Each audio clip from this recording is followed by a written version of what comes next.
This is the original esport racing game. This is iRacing.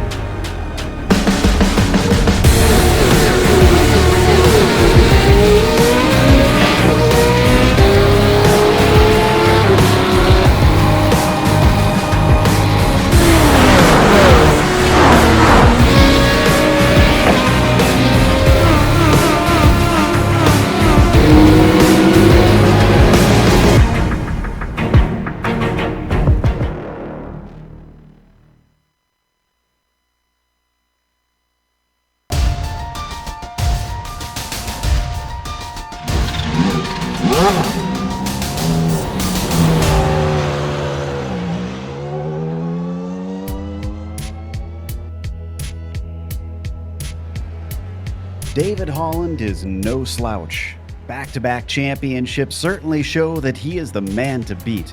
But this league rarely stands still.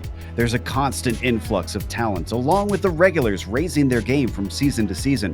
If Holland wants to make it a three-peat, the effort has to start tonight. We'll see how he kicks it off as we get ready to watch round one of the PRL Formula 3 series, and you'll see it all live here on the Global SimRacing Channel and the iRacing Esports Network. Hi, I'm Joe Peak, and with me in the booth is Ossian Puhaka. Behind the scenes is our director, Sean Crackers Ambrose, and he's using cameras provided by Dougie Beard. Formula One kind of steals the show here at Suzuka, but lots of different open wheels cars do compete at this circuit. In fact, probably one of the more well-known is actually a local series to Japan, the Japanese Super Formula cars.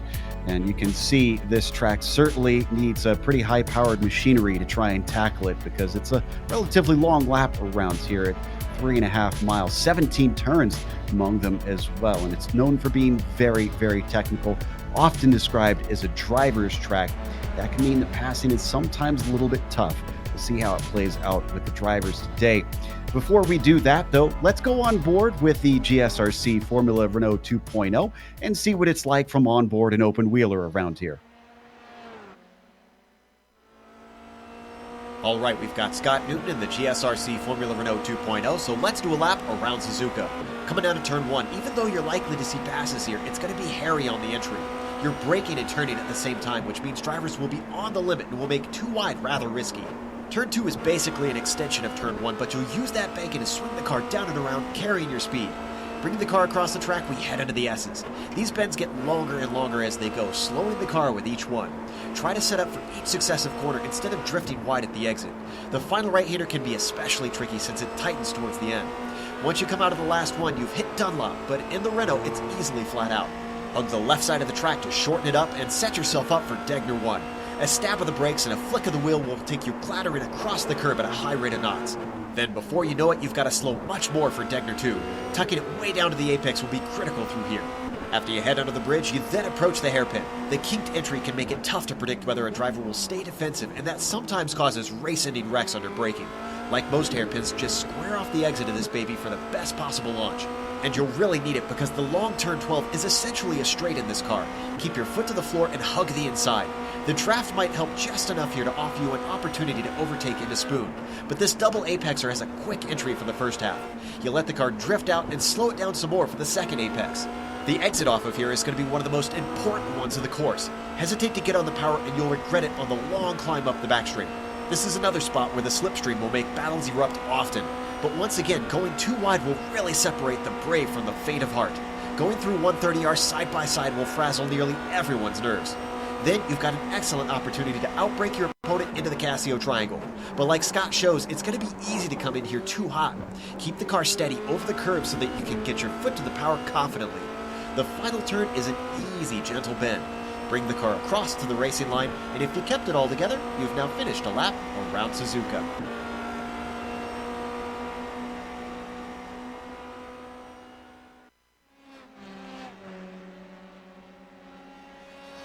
It's probably going to be a little bit slippery with the Formula 3 that we've got here today. Even that Formula Renault 2.0 had a few moments on our lap guide.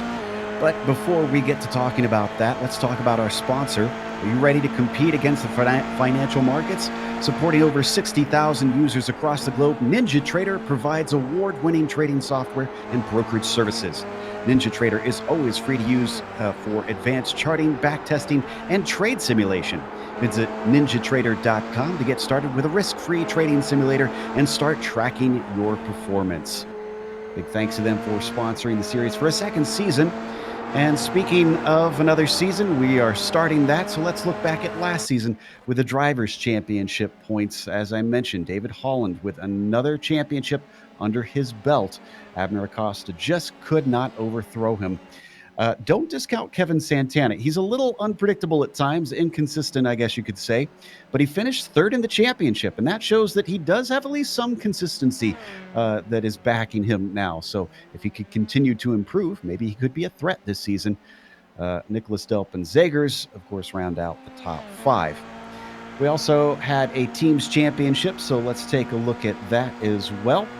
And Vantage Esports Yellow came away by a long margin, 284 points just to second place. And then from there, another 100 or so back to SRT Esports Red. Then you finally get some close battling between 3rd, 4th, and 5th. TQ Engineering and Andy's Racing. We're in a little bit of a tussle to try and sort out the final podium spot for the teams. But otherwise, it was very much a breakaway, of course, in this series. Let's take a look at this season, though. Ossian, we've got a few race details to go over. It's same format as last year, but in case we've got new viewers, what are we up against? Well, 45 minutes of racing, 15 minutes of qualifying, and a lot of very, very good drivers who are ready to challenge David Holland this season, but so far, not so well. But yeah, 45 minutes of racing, 15 minutes of qualifying. That's the most important bits of it, at least. You can see their open setup. They do have an incident limit, and they get some bonus points for a few different things that they can run out there. As always, if you're watching this on the iRacing Esports Network, make sure and subscribe when you get the opportunity. If you do that, then you won't miss a moment here on IESN with the PRL Formula 3 series. Just click the big red button that says subscribe. Right now in that qualifying, it looks like David Holland is on the top of the qualifying charts, but Greg Seitz has joined the fray, and he was looking very good in the warm-up and the practice here before the qualifying. There was less than a tenth splitting he and Holland, although right now it looks like, Ossian, that it's a bit of a wider margin, but it's still early going. Yeah, it's still early going, very early times, and there's still 5 minutes for people to improve their times, but right now David Holland is looking really, really, really solid out there. I mean, 150.7, that is world-class pace, absolutely world-class pace. But the thing is, Greg Seitz, in practice, he has gotten close. He was, in fact, faster on practice than David Holland. So I think it's a case of both David Holland being fast and Greg Seitz being a little bit underwhelming so far in this qualifying. He's on a fast lap. Let's see what this one across the line is going to be. Not quicker. In fact, he's about half a second off of his fastest time, Greg Seitz. So he'll have to try again later. Holland is currently sitting in the pits, so he seems content with where he is. Also want to watch out for Rod Clenard. He's in third, inside of that second row, and 6/100ths behind Greg Seitz. In fact, he's coming out of Spoon right now, so very little of the lap left of him to run here, Ossian.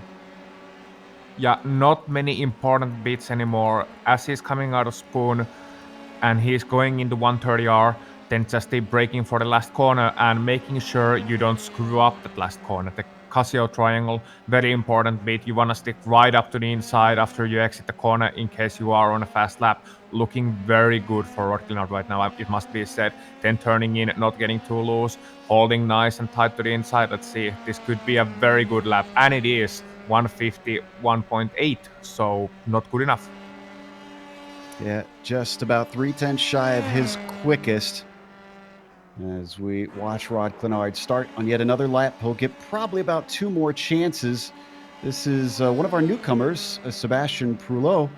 And I see Kevin Santana, who sits in fourth, is going to come across the line. I'm checking to see if he's going to improve. Looks like no. 666 stays put.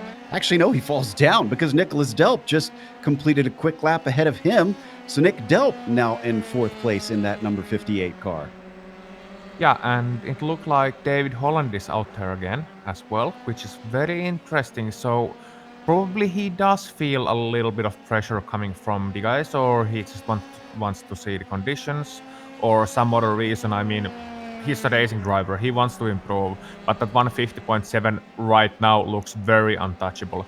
But still, David Holland out there, so we will be seeing a benchmark from his perspective as well, and Rod Glenard is still on other lap as well. So with the last 2 minutes looming in our view, Joe, it's gonna be a very interesting rest of the qualifying. That comfortable gap it just got a little bit more uncomfortable. So it's probably a good thing Holland went out, because it's now 9/100ths of a second between Seitz and Holland. His last lap at a 150.875. Watching James David down in 17th as he crosses, and this last lap unfortunately didn't count. He must have had an off somewhere. We're going to get some fun this season, though, here in the PRL Formula 3 series, because, well, they've got the new tire model on the car and the new damage model out there, Ossian. So yay! Let's hope we don't test it too much, but we could see a few parts flying around. Oh yeah, it's very interesting how the damage model actually operates, as Rod Glenard improves by almost half a second but still stays P3. So you have a contact, for example, to hard with a curb, you can actually get a tire a little bit loose. You can like get a wing loose if you even hit a bump too hard. Now it's not something like that's gonna happen too easily. It's not too sensitive, I guess. But what I've seen is that it reacts very realistically, very authentically to any sort of damage, and you will see parts flying off. You will see eventually wheels flying off as well. And you see these cars getting really, really broken in case of an impact, which I guess it's actually even more comforting to see than the car staying intact, because that's how racing cars are supposed to behave on impact. They get broken.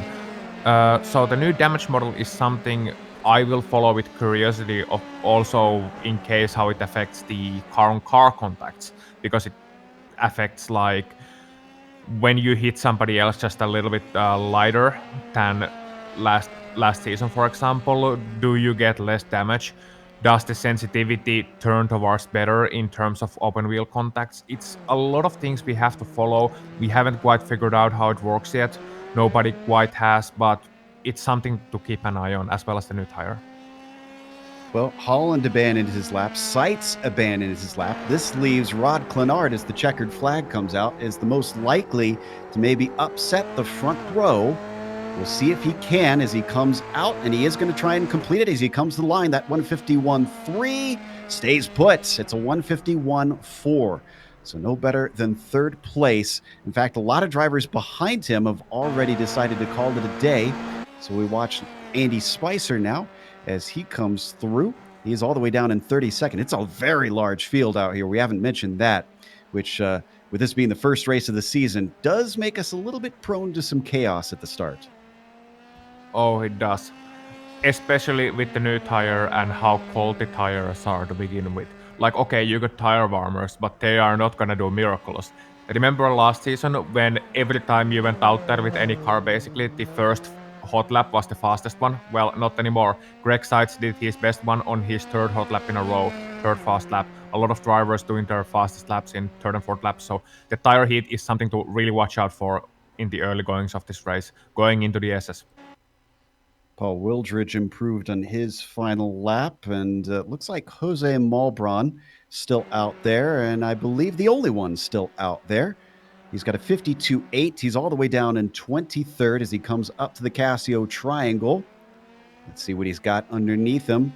Car number 187 around the final turn onto the front stretch. The line comes early, and it's a 52.6. 2/10 improvement will bump him up to 20th, and that is the last one to change. So, Daniel Kranefus did actually improve. He went 152.2 on his last lap and rose up all the way to P12.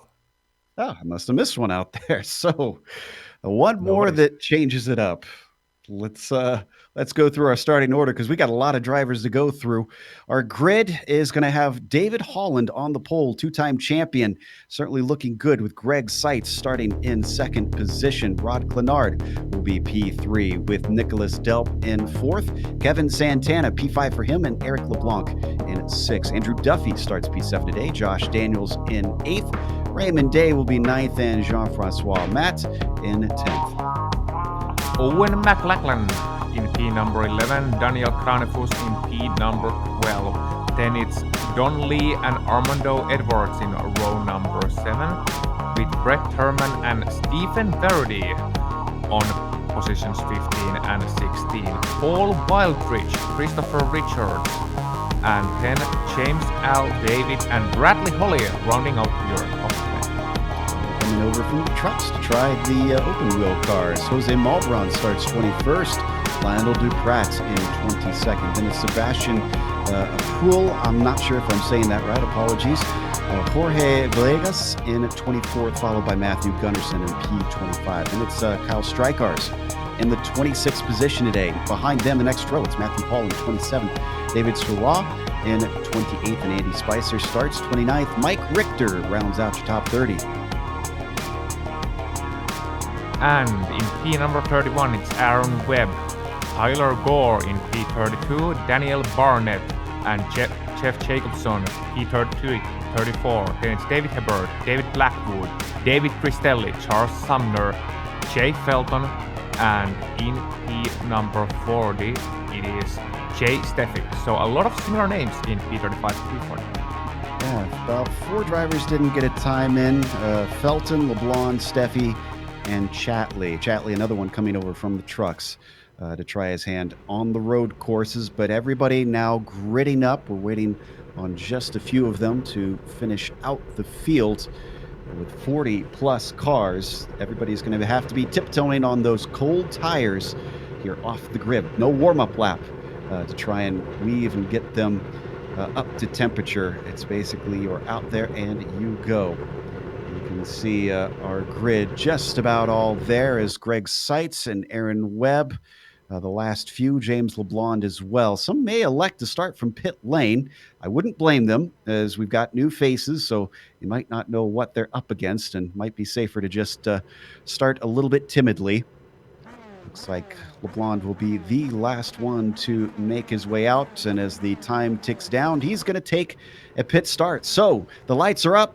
Green flag is out, and David Holland off the line. Not the greatest to start. Seitz already looking to the inside as they come down turns 1 and 2. Seitz could take this lead away, depending how aggressive he wants to be. He's got a nose ahead. He's got the inside line, and he's got the lead now in the first turn. Yeah, and behind them, very, very clean in the start. Not many incidents to be seen at all. They are clean all the way down to roughly P number 30, and I don't see actually anyone in the wall. Oh, there is one car in the wall. That's Matthew Gunderson, but that's just a singular car incident. So nothing major. A very clean start for these guys and very great to see, Joe. Yeah, I had a little help that spun him around. James David also off the track, but it looks like he's able to keep going. But very good start, as already our leaders coming up to the hairpin. Greg Seitz pulling a bit of a gap to Holland, who's under threat from Clenard. Nobody making a move at the top of the field down into this heavy braking zone. One car going a little wide in the midfield. That's going to lose him the spot. Looks like Krafus, number 55, side-by-side battle between himself and Owen McLaughlin. This is for 10th place. Yeah, that's Jean-Francois Maté actually side-by-side with him. So Owen makes the move through, and Krafus also trying to get his position back from Owen, or rather trying to improve his position on Owen, and he makes his way through, so that's very interesting. And yeah, it was actually Jean-Francois Maté who was earlier side-by-side, but then making a mistake onto the spoon corner, so very interesting to see how these drivers deal with the cold tires so far. That shuffles Jean-Francois down to 12th. They're now coming up to the Casio chicane for the first time. This is another potential spot where you could run into someone if you're not careful. So far, so good, though. I'm actually pretty impressed with how everybody's handling this, but we got a battle for the lead as Holland was challenging Seitz down to the first corner, but it was around the outside. It wasn't successful, but he's eager to get this one back quickly. Oh, he is. He absolutely is. He knows he's the fastest driver out here today. He saw it already in qualifying. He wants to get past Greg Seitz as soon as possible. I think he knows running behind him that he's got more in the tank than Greg Seitz has to offer. The thing is, that car is still in front of him, Greg is still in front of you, David, and you can't be too anxious. But the reason, of course, why he wants to get through very quickly is that he wants to control this race from the front. That is David Holland, that is his modus operandi, and that is what he wants to do. If you can't do it on track, the good news is they will have one pit stop today as they've limited the fuel on these cars, so he could maybe leapfrog him, though he locks his brakes up down into the hairpin. Little puff of smoke puts him back. Christopher Richards very much put back, as I think he's hit the wall, judging by his tire marks. This is in Degner 2. Take a look at the replay here. I think it was just a glancing blow. Yeah, it wasn't too big of an impact, too big of a hit. He just completely missed the turn into the Degner number 1. Locking his brakes, something must have happened for him. I mean, lapse of concentration or something, it's just a little bit of an impact. Thankfully, nothing too major. Christopher is able to keep going, and I think his car still looks quite alright. Back in 8th place, Andrew Duffy under attack from Nick Delp into the Casio Triangle. And Delp is going to come away with it. Oh, that checks up Raymond Day behind him big time, though. It's a chain reaction. Owen McLaughlin takes advantage of it, but it's not over yet as they come down the front stretch. Daniel Cranefuss also with them. Oh, and they're going to go 3 wide as late dives from both of them to the inside. And I think Cranefuss thinks better of it, but he's still going to get a spot because McLaughlin very timid into the first corner. Oh, that was so close to a major disaster. You could see basically Raymond trying to get everything of McLachlan's draft, and then Daniel making a move right here on the inside and just moving to the inside at the same time, and that was very close to a major disaster. Had Daniel been an inch closer, I think we would have seen a car in the air, and that's never a good thing. Cars are not meant to fly. Yeah, at least these aren't. As they continue on their way through the 2 Degners and down towards the hairpin under the crossover. Now, I've checked back up on Holland, who's fallen away from Seitz a little bit. He locked it up once again, this time through the hairpin. This is starting to become a trend for him. Even though they do want to get the tires up to temperature, he doesn't want to overheat them in the process. No, you don't. And it's one of the dangers in the early goings of the race. When you want to get tires up to temps, you're on fuel tank of fuel, or not quite a full tank of fuel, but as full as it will ever get in this race. It's a very difficult situation, especially as you just practiced qualifying laps. You've done qualifying. Now you suddenly hop into the race. The track is a couple of degrees warmer, not too much, but a couple of degrees. 23 degrees Celsius track temp right now.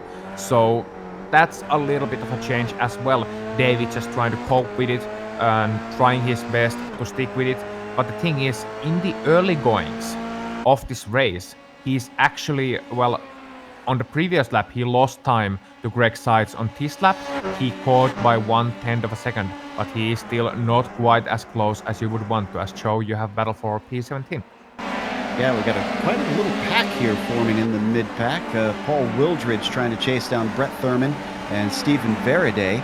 They come into turn 1, and even though he gets very close, Thurman's not able to do anything with it. They've also got another behind them. That's Sebastian Krull in the number 79. And then they're trailing Bradley Hawley, who doesn't seem too bad when you take away the fenders and put a lot of downforce on the car. The 184 holding in 19th.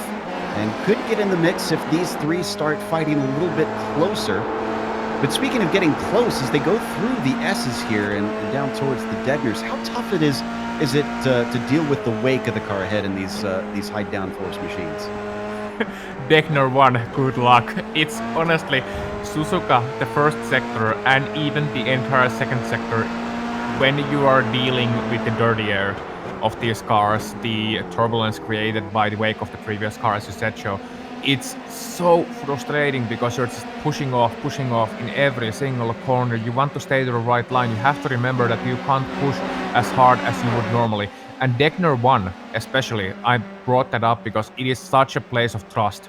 You are turning in there, you're going always very, very fast with any car, and you don't have much of room for error. And with these cars, you're following another driver, suddenly you might be realizing that, oh, I should have gone 10 k's an hour slower, and then it's a little bit too late. And we are seeing actually Paul Warvich trying to move into 130R, not gonna pull it off. Thurman was just a little bit too far up, but this opens the door, as it looks like Thurman is going to try to get to the inside. No, that's Proul. Proul manages to get inside of Wildridge instead, and Sebastian's going to move up to 17th, but he may find the favor returned because a good slipstream for Wildridge and for Holly brings them into the mix. Holly follows on Wildridge down to the outside as the defensive move from Sebastian covers off the desired line, and they stay in order. Sebastian 17th, Wildridge 18th, Holly 19th. I'm looking at what Bradley Hurley is doing right now. You said he's a truck driver normally, not very used to road cars. These are very different from trucks. I don't need to say much, but these are very different from what trucks are like, because you're moving on from big, heavy oval machines all the way to these lightweight minor formula cars of European series. It's as far away as you can get, and he is doing very well for himself, and he is being very consistent and clean as well. He is just following the battle ahead, not doing any silly mistakes. Oh, Sebastian runs wide in Deckner 2. Yeah, that's a big mistake there, and that's going to allow a challenge from Paul Wildridge around the outside of the hairpin, but he takes it in a little bit too deep, unfortunately. So he has to try again later. Actually, maybe he'll try again right now because he's once again right underneath there. Holly, though, you can't slate him too much because even though he's coming from stock car oval racing, he is a multi-time champion over there. And Paul Wildridge, once again, with a little bit of an error, he loses 2 spots, make it 3. Villegas goes by, so does Malbrun. Yeah, he was just trying to make a move on the inside and then running a little bit wide on the entry. I think he cut across the dirty air there.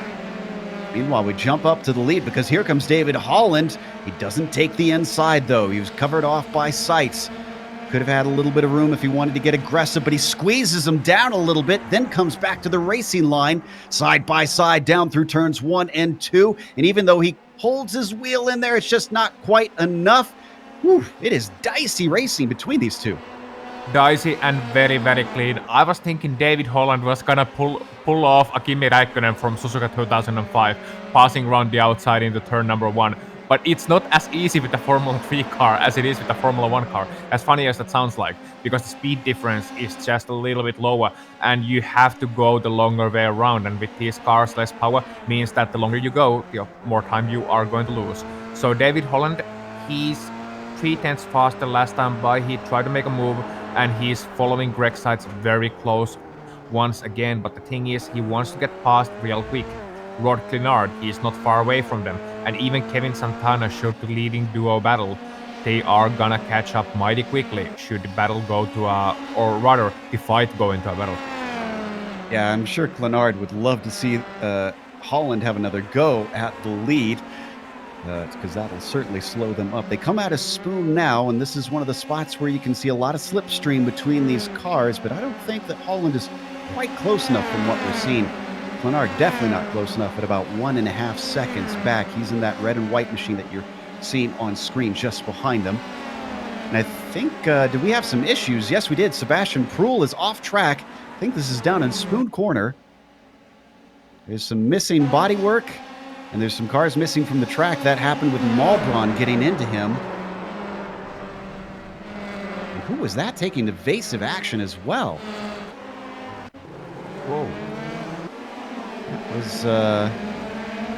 That was Villegas, who actually had to go off track, came back on, but I don't think he touched anything. He's that third in line. Watch this. Woo! Lightning reflexes. Whoa. And the Yeah, 101 gets through. Yeah, that's very interesting of an incident as well, because you see Proa trying to make it past to the outside, Malbron trying to defend, and then just Proa just turning into him. And Malbron, I guess, slipping a little bit wide, but Proa really gave no room. Malbron spinning around, Proa spinning around, and it was just one of those incidents, Joe, which could have very easily been avoided. unfortunately. Meanwhile, on screen, that was Duprat and Wildridge that we were watching, having a little bit of a fight, but Wildridge comes out the worst of the two. Duprat now moves into 19th. Going back up to our leaders, Holland still within about 0.4 of a second, but he was this far back last time we saw them going down the backstretch, which they're going to come up to soon. So I'm wondering if he's a little bit too far back to maybe get a run. He cuts it down to 0.2 of a second. That'll be a lot better.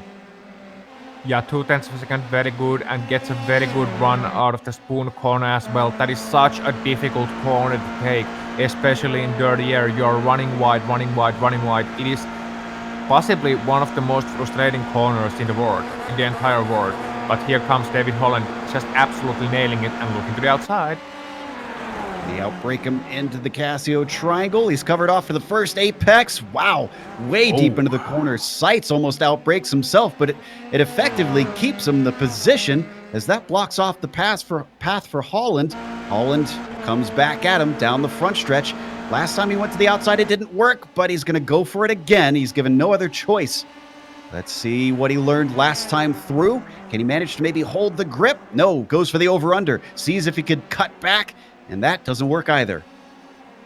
No, very good driving from both of these guys. I tell you, I loved how Greg Seitz pulled off what was practically a slide job into the Casio triangle. He braked so late that he basically was able to get in front of David Holland to absolutely ruin his exit of that corner. And then into the main straight, David was close, but he was not quite close enough. He got alongside, he didn't get past. So Greg Seitz playing very tough right now. And he is risking it with the refs because that's gonna easily be 2 minutes for interference if this was hockey. So in other words, he's getting a little bit close to blocking there, but not quite there yet. It's very close. Saw a little bit of action down in 8th position as Raymond Day, who is being chased by Duffy right now, as they also are being joined by Daniel Cranefus in 10th position. Oh, but Daniel spins in front of a bunch of cars. They all manage to avoid him. That sends him down the order, though. Number 55 falls all the way to 15th from that mistake. Oh yeah, exiting the hairpin, and oh, that is such a terrible thing to do, because that happens so easily. There is a little bit of camber on the exit of the hairpin, right? And you are very close to the edge of the grip. So once you get a little bit sideways as you try to turn it in, he just lost the traction in the rear and spun lazily a half spin. The good thing was that everybody is pretty much on the outside there, so he can do the thing of moving just a little bit to the front and then avoiding any damage, avoiding anyone hitting him. But a very, very clumsy looking mistake, very easy to do. The lead is getting very intense. Look at this. Some weird tactics going on. Holland got up behind Seitz, but then he lifted and held him to the inside all the way down, almost to the braking zone of turn 1. This, well, it slowed them up even more. Clenard is now within 0.7 of a second. It's becoming a three-way battle now. Yeah, David, I think, is measuring him right now. So he saw Greg is going to go to the inside each and every time. He was trying to hold him there and see if he can make a crossover work. Not quite yet, but look out for that crossover move, the over-under, trying to make it from the outside to the inside and trying to make Greg defend all the time, because that is what Greg is doing right now. He is having to defend constantly from David Holland, and that means he can't concentrate on his own line of his own race. He's just focused on the mirrors, focused on defending. And for David Holland, if he is as much of a predator in case of his driving ability, if he smells blood in the water, this is exactly what he wants, because he has Greg hook, bait, and possibly sinker as well. But I tell you what, Greg so far, he has been mistakeless in his defense. Holland stays right with Greg as they come up through 130R. And Clenard, we're watching from his perspective. You talk about focus. He's probably really got his eyes set on those two gearboxes. They all break down into the Casio triangle, back onto the front stretch. What does David do this time? Greg directly in front of him. This is about how close he was coming onto the front stretch last time by. He held him down to the pit wall. Does he make the dodge to the outside? He makes it a little bit late, but he didn't catch him quite as quickly. Still, And breaks we see early. a repeat. Crossover, maybe. Oh, not quite close enough. That was very close. Ooh, who was that outside there, though? That was Jose Malbron. Going a lap down, unfortunately. He had some sort of problem in turn 1. Looks like he didn't hit anything. Don't need a replay. Just spun off of the corner, got it going once again, and continues on in 36th. Very good awareness from Jose there to, realize that, okay, I spun. I will just hold on to my position, let the leaders through, don't get in front of them in the SS, and then, rejoin and continue my race. Very good awareness from Jose, because not many people think too much when they just have a spin. So that's hats off for him. We could go to 13th, Stephen Veraday down there with the 55 of Kranefus right behind him. And in fact, he's been holding in the wake of the car ahead very well through this technical portion. You were just talking, Austin, about how tough it is to stay with him. Well, whatever setup Daniel's got on the car, it's certainly showing some mechanical grip here. Oh. It is, and Kranefus made it through on the turn number 1, actually, or Verdi made it through on turn number 1 around the outside, so he was showing perhaps David Holland how it's done, and Daniel Kranef was trying to make it through past Stephen again, and not being very successful. Oh, here they go into the spoon, and just as I said it, Daniel Kranef was easy move down the inside. Stephen running a little bit wide on the entry, and as such, he is going to have a chance to come back again onto the back straight and towards 130 Joe, do you think, will they go side by side? We'll see who's brave and who's not. Veraday is going to have to be on the outside. The clouds are out, so hopefully that'll cool things down a little bit. They hold the grip, but Veraday doesn't hold the position, and Kranefus is going to keep in 13th, but we've had a change for the lead. We almost had a change for the lead. Seitz was behind Holland for a little bit, but he's not giving it up. Side by side down to the S's, and David finally pulls out of it. Let's get a replay on that one, because that was the best run yet we've seen from David Holland down the front stretch. He almost had him. He almost had him. Got alongside very well out of the last chicane, and then was able to hold Greg right down to the inside, not giving him any room at all. And then at the last second, just moving to the racing line a little bit more, was David Holland. Unfortunately, he was unable to block that inside line. He was unable to get hard to the inside. And Greg, being very brave indeed, launching his car to the inside line and reclaiming that lead. But that was so very close. David Holland not doing anything wrong at all, and that must be so frustrating for him. He was so close and then losing the position at the last second, and now he must be thinking, oh man, what do I have to do? How can I get this guy away? How can I take him away? I've used all my finishing moves, all my signature moves, and now I'm still in the second place. Oh man. He's got to be thinking pit stop soon, though. We're just about at the halfway point. If he does think he's faster, he's got to do something other than what he's been doing, and pit stops seem like the best call for me. Rod Clenard, though he's staying with them, hasn't really been on the attack, but what's interesting about this group is they continue to pull away from Santana in 4th. That gap from the first car off the podium is up to about 6 seconds and showing no sign of catching them despite the battling. Here we go again with David Holland holding him down to the inside. This time he doesn't even juke to try and take it late here into the braking. So continue to try and experiment. He was lifting. Not sure if he's trying to save a little bit of fuel for the pit stops. I don't think so. That would make very, very little sense indeed. I think he was just seeing, okay, the run is not as good as last time, and I didn't make it through last time, so there is no point trying for me to get alongside him. So Rod Clenard is now joining them. It's a 2-car battle turned into a 3-car battle, and Rod is in that popcorn position. He was all that time in the early goings of this race show. He was like that kid in the schoolyard going, fight, fight, fight, fight. And then he saw what he wants. We saw the fight, and now he's in it. Meanwhile, I think we've had some drivers take scheduled stops. James David has come in and out. Andy Spicer as well. And I do see Charles Sumner trundling down to his pit stall. So we take a look at 10th place. This is McLaughlin trying to catch up to Don Lee. I think those spots have recently changed, it looks like, as well. Yeah, they have, and Don Lee, P number 9, Owen McLachlan, P number 10. So behind them, a bit of a snake forming as well. Yeah, McLaughlin cut the course, outbreaking himself at the Casio Triangle. Don't need a replay. So he got slowed up, and that's how we have Lee in front of him now.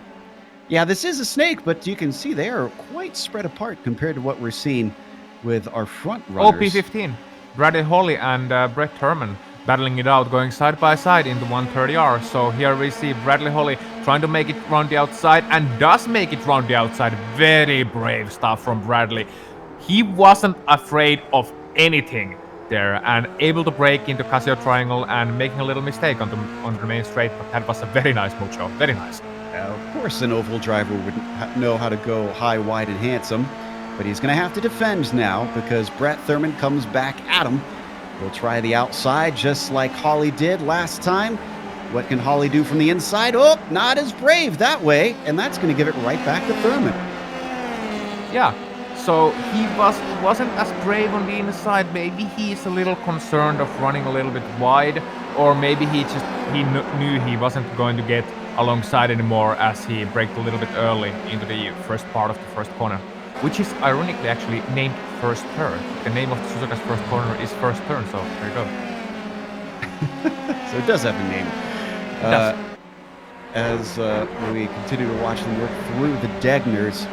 So now that we've got a couple cars that have hit it. Oh, what happened to McLaughlin here? He is off course out of the Degners himself. Ran wide in Degner number 2. I was just watching him. No contact with the car wall, no contact with other cars, and it almost seemed like technical difficulties.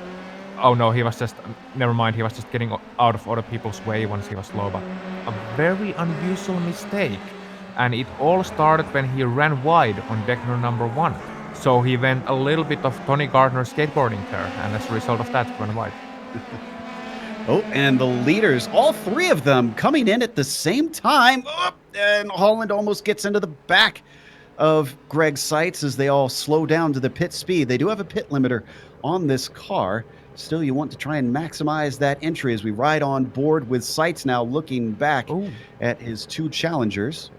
Yeah, Eric LeBlanc is able to continue for one more lap as is Nicolas Delp. So all of the leaders pitting, all of the top 4 are pitting, and people behind them, they are continuing. So we are seeing different pit strats as they make it out, and Greg Seitz just in the lead. Wow! And they were actually crossing over. I don't know how you would describe it, ghosting one another. Greg Seitz and David Holland so close, but Holland falls back in a second, because he eventually has to give it up. Clenard stays in third. They come back out in 10th, 11th, and 12th, so very much in the thick of the pack. Yeah, they're behind Lionel Duprat, behind Jorge Villegas, behind Bradley Holly, so they are behind that battle pack. Now, those guys must know, okay, here are the leaders, de facto leaders of this race, the guys who are battling for the victory. But the thing is, they are not a lap behind. These guys ahead of them, they have absolutely no incentive to let them through. They don't have to let them through, and they are battling. So this could be a very, very important point in this race if Greg and company are not able to make it through quickly. And more importantly, this is gonna allow David Holland a multitude of opportunities to try and make it through Greg. Multitude of opportunities for Rod Clenard as well to catch right back up to the leader. So it's very interesting times in this race, and I am really, really hoping it's gonna go all clean, all smooth. I have trust in these drivers, but it's always a hairy situation, and if you're Greg Seitz right now, you are probably saying some strong words under the lid of that helmet right now.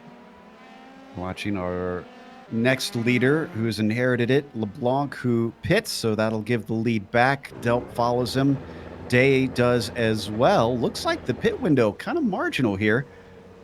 So it's only 18 minutes left, and Edwards, yeah, pretty much everybody coming in. Yeah, even in front of Greg Seitz, everybody was pitting, so it was just a matter of going for one more lap, and that means that David Holland is actually quite close once again. As the other guys are pitting, David Holland moves to the outside, and we've seen this before. Tries to take the lead away, and he's struggled when the tire's a little bit worn, but with fresher ones, this time he keeps the inside, and he's got the inside down in the first corner of the S's, but it's going to switch back. How long can he hold on to this? Oh! He's desperately staying in there. They come together. No! One goes off course, but Holland stays with it, and Clenard is now the first car without damage. Is he quicker than David Holland? There was netcode so much on the entry of that corner. David Holland hitting Greg Sides on the entry of that corner. Greg Sides going away. David Holland having to hold on right now. Whoa, that was so unfortunate. So unfortunate. Sad to see it come to blows, especially with so much racing left here today. And Holland's holding on to the lead, so if he did get damaged, doesn't seem like it's hurting him too much. The straight line speed is really going to be the question once they get to the backstretch, as the 24 holds on to the back of him. We'll see it here soon. They come up to Spoon. The downforce is good, but what about making that thing a bullet? Yeah, we will have to wait and see. Rod Clenard is having his chance, but I don't think David has too much damage, and the reason is they made contact in what was effectively a straight line, as straight as it gets in the SS of Suzuka. So it was a pretty clean contact, all things considered. And as I said, it was just a little bit of netcode on the entry of the corner. It was neither's fault. They both gave each other enough room. It's very difficult to go side by side through the SS. But just, so very unfortunate. Both guys running out of luck. And David Holland, I think his car is doing all right. And as such, he should be able to get away from Rod Clenard. Looks like Santana's going to inherit that third place. He might yet get a podium. Our first battle, really, at the top of the field is between Josh Daniels and Don Lee. This is for 5th position. Daniels leads the pair as they come onto the front stretch. Number 23 being hounded by the number 71. He gets closer and closer, but we've seen this plenty of times. It seems like that front stretch, you have to be pretty tight up behind the car because most of our drivers seem to be just running out of track to try and get that pass done. Yeah, and you have to hope that the guy makes mistake exiting Casio Triangle or you get a very good exit. Now, exiting that chicane, that final chicane that I was just talking about, it's not as easy as it looks because the chicane has very high curves. You have to be careful with these cars so you don't break off a wing, so you don't get a tire loose, you don't break the suspension. And then you have to turn a little bit to the right, downhill, heading into the main straight. So it's a lot of factors going into the exit of the last corner. And Duprat is the problem. With Duprat, yeah. This is coming through Dunlop corner. I think if we look at the replay here, it looks like he's going to dip his wheels off, and that's going to send him spinning across. He does hit the barrier. Day is not over, but it certainly made it a bad day. Yeah, he's cleared the barrier, and he has also got that right rear tire very loose, so he did break the suspension, I'm afraid, of that car. So Lionel just getting a little bit wide, as you said, hitting the AstroTurf, and you are full throttle at that point. He was so committed, but he was also in the dirty air, turbulent air, and then just slid to the wall. Nothing he can do anymore. So we come back live. Delp and Cranefuss in a little bit of a fight. They come up to 130 yards. Not the first time we've seen side-by-side through there, but we won't see it again because it looks like Delp isn't willing to try and risk it. He backs out and gives 8th place to the 55. He does, and Daniel Cranefuss solidifying his position inside that top 10. He made a move to the inside, and Nicolas Delp was like, okay, if you want it so bad, go ahead, take it. So there are two schools of thinking in 130R. One school of thinking is that you get it to the inside, and if you get it to the inside, I'm not gonna, fight it. You're gonna have to position. It's too dangerous. Other school of thinking is, hey, I don't mind going into the wall. Meanwhile, that battle for 5th is still going on between Daniels and Lee. Ooh, Richard just had a half spin in front of them, lap down, thankfully not getting in front. That was close. Clearly, drivers still struggling. Richards did a good job from keeping that thing going fully around. As that did, I think, check up Daniels a little bit as Lee's closed it in slightly. Yeah, and I'm not surprised, you see a car sideways there, you see yellow flags in Dunlop corner, you're gonna want to have to slow down, and Daniels did slow down. Don Lee got a little bit closer. Oh, that was Bradley Hall that we saw on screen with a spin through the Degners, tried to catch it. Unfortunately, that tank slapper wound up going all the way around. Let's watch from on board. Let's see the hands here. Ooh, he did try very well. He did try very well, but he just cut the curb a little bit too much, and he was a passenger. But I tell you what, most of the guys, they would have been around the first time. He made 1, 2 corrections, and then realizing, oh, he's run out of track, and still he was able to get it around Joe without hitting anything. So that was very good driving actually for Bradley, even though he spun. Minimizing the damage as Don Lee on screen closes into the back of Daniels down the front stretch. You can see him staying in the tire tracks, pokes his nose out a little bit, but again, he wasn't quite close enough. Made it through. Cranefuss made it through on Mate from P number 7 on the main straight behind him. Very nicely done. Let's take another look at that one. This was what happens when you do get close enough. Yep. Very nice move out of the last corner, and very nice for Cranefuss to just put it down the inside and not making a fuss about it. And Mate, I think he knew that there's no point defending this too much. The guy behind me has a run, so he just gave it a little bit easier than you see for the lead, for example. So he wasn't defending all too much. It takes him from 12th on the grid now to 7th out there on track. But the driver ahead of him has done one better. Don Lee, who sits in 6th and has been fighting for 5th, started 13th. So his qualifying clearly not representative of what he's able to do over a full race stint. And he continues to try and apply pressure to Josh Daniels just ahead of him as we see them enter Spoon Curve. He maybe get himself a launch off of this double left-hander. It doesn't look like he's quite there.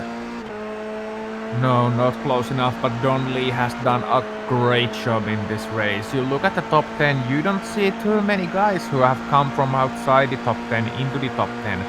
Everyone in the top 5 started in the top 10 of this race. Don Lee right now, he is the lone guy pretty much who has made those massive climbs. Everyone else 2-3 positions, maybe 4. Don Lee 7 positions. You can't fault the man, and he is still looking hungry. He has just gone to the table without an invite. He's come to the table, he's had one plate full of excellent food, and he wants a dessert as well, and that dessert right now, Joshua Daniels. Let's see if he can get him to the later portions of this race. You know, I've been watching him a little bit here, and it seems like his corner exits aren't so hot, unfortunately, which is really what he seems to need.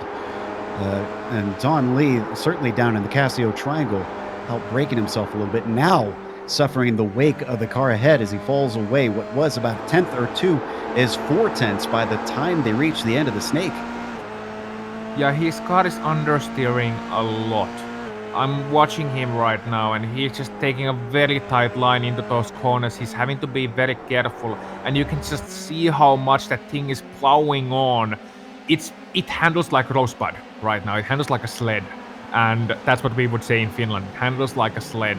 So it doesn't want to turn, and then when it turns, it goes, well, up on 2 wheels, basically. So Don Lee is having to fight that, but I think that understeer setup might also be a trick to his consistency, and he's able to get up in this race, because he doesn't have to worry so much about making a mistake and not having to fight the car so much, as we have a battle show, I believe, for P number 10. Yep, that's Armando Edwards and Owen McLaughlin. We saw them swap before. They might just swap again because Edwards, unfortunately, under attack from McLaughlin down the backstretch. Owen trying to get his wheel in, but he decides that's just a little bit too risky right now. He lifts before they get to 130R. He'll get another bite of the apple, though, if he's willing to try and send it in down here into the Casio Triangle. Doesn't look like he's quite there. Ahead of them, some side-by-side action between Delp and Matt. And I believe Jean-Francois is able to hold on to that 8th place, but they were wheel to wheel heading through that last chicane. Yeah, his name may be Matt, but he sure as hell is glossy in this race, because he has done very well for himself inside the top 10. I was going to say he's not letting anybody walk all over him, but he's certainly holding Delp back right now with 8 minutes That. left to go. Couldn't let it go. Meanwhile, let's head back to David Holland because we haven't looked at him in a while. He's letting nothing stop him. The number 18 has pulled a gap of about 1.3 seconds over Clenard. Rod's kept him honest, but he's certainly not applying any sort of pressure right now. No, Rod can't. He's trying his honest best, but he just can't go as fast as David Holland right now. So you look at the previous laps. Lap 16, okay. So David Holland had a little bit of a weaker lap back then. Lord Kinlaard. David Holland has been very consistent actually. I'm looking at his lap times. 152.0, 152.1, 152.1, 159.9, 151.9. So that's a very good and very consistent. Yeah, you can see on screen that the gains that Clenard did make, it was 2/10 on lap 17. That was his best. And then just a few hundredths on lap 18. Otherwise, he's been beaten pretty solidly by Holland lap after lap. They cross for another one. This time by, it looks like a 52.1 for Holland is actually a little bit slower, about 2/10 quicker for Clenard that time through. Yeah, and David has traffic as well. Matthew Gunderson ahead of him, as well as David Hubbard, Charles Sumner. So a couple of lap down cars. Now I'm trusting these guys to get out of the way quickly, but the problem is that there is not gonna be very many great spots in this track to let traffic by quickly. And I believe, Joe, you said a certain driver is not going to have anybody walk all over him, but I think he just had somebody trample his feet on him. Yep, wiped those boots off and left him outside. Nicholas Delp is going to take 8th place. He did it through the Casio Triangle.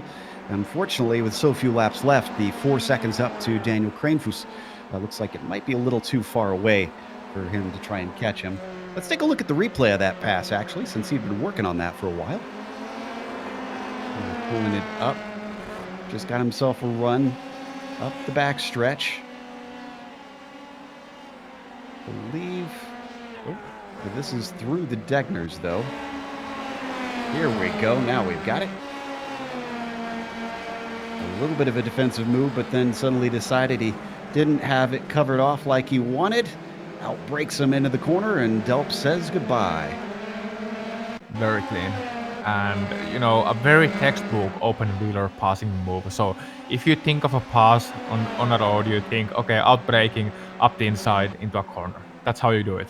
So, not doing anything too fancy, just doing the right move, doing the right thing, making the overtake, and not applying any sort of glitter or pizzazz to it, just, being very good. If we could get a lap comparison between 6th and 7th, because I swore Daniel Kranefuss was a lot farther back from Don Lee when I last looked. And this battle for 5th place now has 3 cars involved. So, as that's a horrible exit from Don Lee, and Kranefuss, who rocks up behind him, gets the slipstream down the front stretch. He also gets the inside line before they even get to the turn-in for the first corner. Can he seal the deal, though? We've seen one driver back out even with the inside, but that's not going to be the case for Daniel. Oh, Don had less wing. He had less downforce in that car. He was faster on a straight line, but Daniel just sending it down to the inside. Absolutely sending it. Lick the stamp and go in there. He wanted to get it done, and that's what Daniel Kranefuss did. Now, he's been a lot faster, as you viewers probably saw, in the last few laps than Don Lee. Also faster than Josh Daniels. So it's a realistic concept that Daniel Kranefuss all of a sudden is gonna end up with P number 6 in this race. P number 5, I'm sorry. Yeah, and that will certainly trump Don Lee as Kranefuss, again, coming up from 12th position to 5th versus, well, no, actually it would tie them on gain positions because 13th to 6th for Don Lee. Of course, Don could still try and overtake Daniels. Let's see what he can do. No, excuse me, Lee is in 7th. I can confuse myself looking at the previous lap scoring since he didn't cross the line ahead of him. We ride on board with Josh now. P5 has been his for much of this race, and he's got to make maybe about 2 more laps in that position to try and seal that deal. Oh, yeah. And 2 more laps, and oh, here comes Daniel to the inside, 130R and an easy move. Well, it's never easy down to 130R, but he made it sure look easy. Yeah, that looked like a lift from Josh. I think he saw the writing on the wall. He didn't really want to fight Daniel too much. He wanted to gain the points for this first race. Boy, Daniel Kranefuss is on a tear. That number 55 probably will see this climb stop here, unfortunately, with 11 seconds up to Eric LeBlanc, which, I have to say, Eric's had something of a good, quiet race out here. He's sitting in 4th place. I don't really recall us talking about him all that much all race long. No, the only time I noticed him in this race was when he was continuing out and was inheriting the lead of the race for 1 lap during those pit stops. Aside from that, Eric LeBlanc, he's been absolute ghost out there.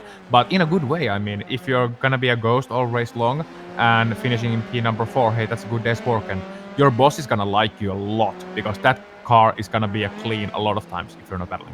Yeah, both he and Santana have just been kind of in no man's land and running their own race. Those boring races are what you want and don't want as a racer. They certainly aren't thrilling to do, but they bring home the points in the end. He's right on board with Santana now. I mentioned he was 3rd in the championship at the end of last season. Well, he's going to start it off in the exact same position as things look right now, because he's sitting in 3rd, and barring any of the bonus and penalty points, that's where he's going to sit when things end up in just about a lap's time, because David Holland is crossing the start-finish line now. The number 18 gets the white flag. Yeah, Rodknar losing 2/10 on that last lap, and he was actually catching him on those previous laps. But right now, Rod looks to be a little bit too far, and David Holland cannot just say, what an effort from him, what a race from him. From pole position, he started, battled all race long. That incredible battle with Greg Seitz, unfortunately, it was so good for so long.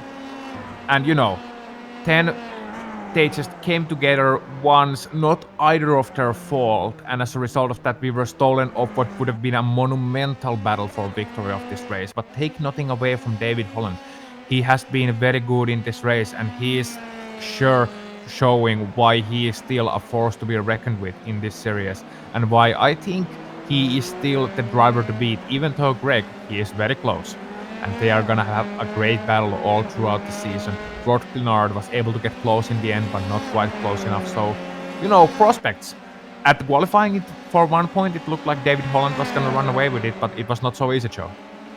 On screen, we saw Lee have a spin. Unfortunately, that sent him down to 13th after what was a great drive from him. It's like Strykars swapped places with Jay Steffi, so Steffi now finds himself in 16th. Fans of Armando Edwards, bad news. He had a wreck with just about a lap to go. He's had to take it to the pits. It was a huge one down into the Casio Triangle. Unfortunately, we won't have time to go to the replay because we've got David Holland coming through the final chicane, and then one more corner to go. The number 18 picking up where he left off. He took the championship last season. He's going to take the victory here in round 1 at Japan. Bernard with a 2nd place, gets followed by Kevin Santana. Kevin takes that 666 around the final corner and wraps up the podium. And you get to LeBlanc, who we mentioned, in 4th, also running on his lonesome. Kranefuss swapped a little bit with Josh Daniels when we weren't able to see. There was so much action happening out there, but he did get back into that 5th place. So Daniel P11. climbing a long ways. Yeah, P11, James David and Brett Herman very close going into Casio Triangle, and James David for some reason not trying a move, but still very close heading for that line, and in the end James David not quite close enough. Very surprising he didn't go for a move there. And behind them, very close also. Oh no, and Jay Steffi with a wreck in 130R, not a place where you want to find yourself in the wall. It was contact with his teammate, Strykars. Oh, the SRT team is going to have an awkward debrief. As you see, the Club West driver unfortunately takes significant damage just a few hundred feet from the line. Yeah, and there was a very close battle for P number 14 also. And even Bradley Holly Yeah, Bradley Holly, and you saw Lionel Dubois, and that's a very close thing, and Raymond Dew behind him. So it was Lionel Dubois a lap down, and then Bradley Holly in front of him. That was very close indeed, and that was a photo finish. Yes, and it was Holly who came out in front between the two of them. But we've got to go to break here on the Global Sim Racing Channel. We'll come back with the unofficial results as well as driver interviews. Stick around because on screen you'll see all of the upcoming races here on GSRC.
Welcome back to Suzuka International Racing Course. We just watched round 1 in 2020 season 1 for the PRL Formula 3 Racing League. We have David Holland as your winner, and though he started on pole, he didn't lead most of the laps. He got swamped at the start and wound up handing it over to Greg Seitz, but then contact between him and Seitz wound up in favor of Holland, who did come home with the victory. Clenard followed him to second place, with Kevin Santana being bumped up to third by that incident and finishing out the podium. Eric LeBlanc with a fourth, followed by Daniel Kranefuss going from 12th to 5th. Not bad. Josh Daniels took 6th behind him. Nicholas Delp was 7th. And then you've got Jean-Francois Matt in 8th position. Stephen Varaday finished in 9th, and the top 10 were rounded out by Owen McLaughlin. And P number 11, Brett Herman, James David finishing 12th. And Don Lee. At the last moment, we were talking about him climbing through the field all race long. He was in P number 6 at his finest.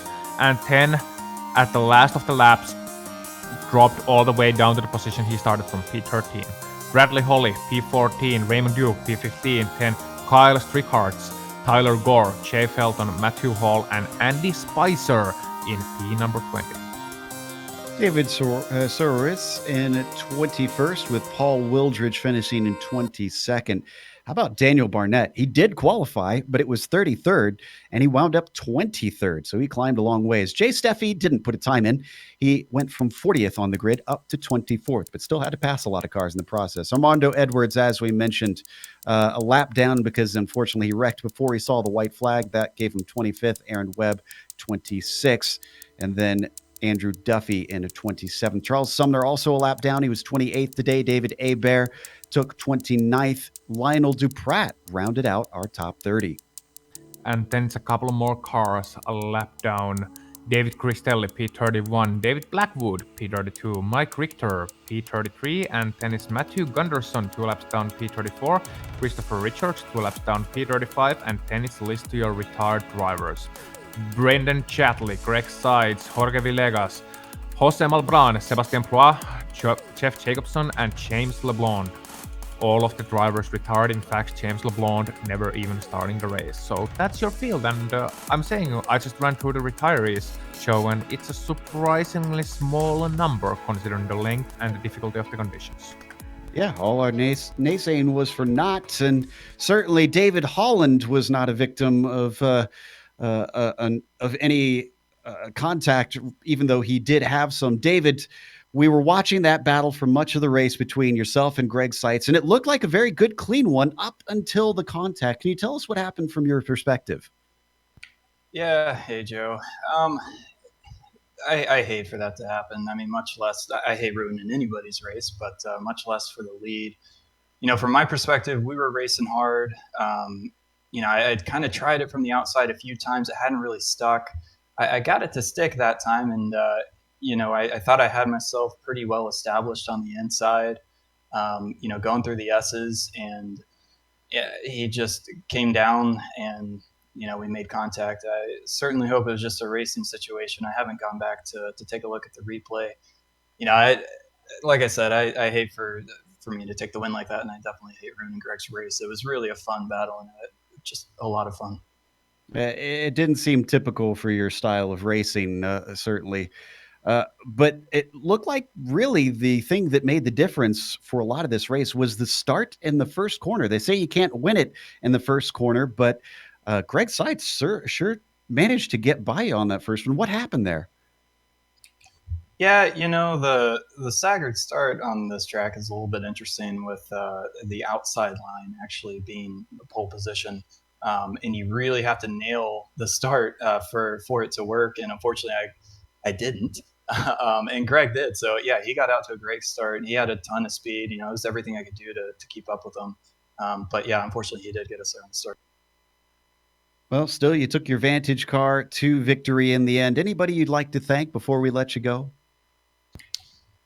Yeah, for sure. Got to thank PRL for putting this on. Got to thank the sponsor, NinjaTrader, and the team, Vantage Esports, and you guys for broadcasting. Appreciate it, guys.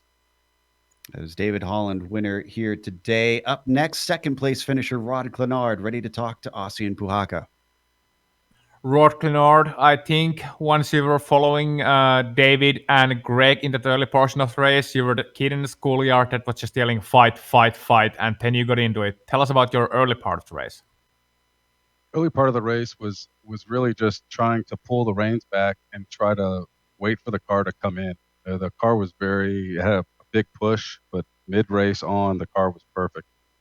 But especially in traffic, it was just a matter of trying to go quick, but not so quick that you lose the car.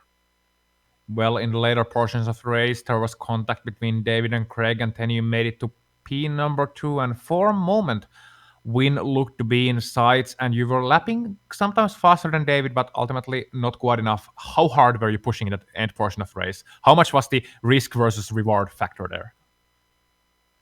Man, I was throwing everything I could at it. I mean, I saw the coming together of David and Greg, and I said, okay, here's my chance. He's got to have damage. And he obviously, I don't know if he did or didn't, but I mean, I just couldn't catch him. I know it was probably boring looking at it on the stream, but from my cockpit, that was one of the most intense races I've been in a long time. It was it seemed like a 45-minute qualifying session in a draft.